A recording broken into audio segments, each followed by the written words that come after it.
Ito yung meaning ko sa'yo, di ba? Oo.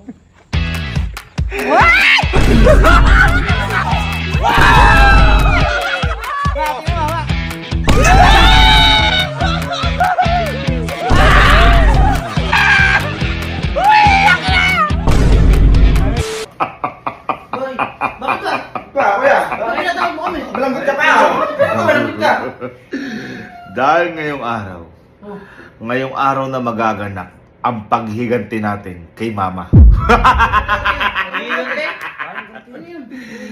Natatandaan nyo nung nag-Cebu tayo? Oo. Sabi ko, masaya nun eh. At bumili si Mama ng napakamahal na bag na nagkakahalaga ng 265,000 pesos. Akala namin yun, hindi mo kami binigyan ng pera nun eh. Hindi ko kayo nabigyan ng pera. Hindi talaga. Ngayon, sasamba kayo sa akin para magigante? Wow! Sumama kayo talaga.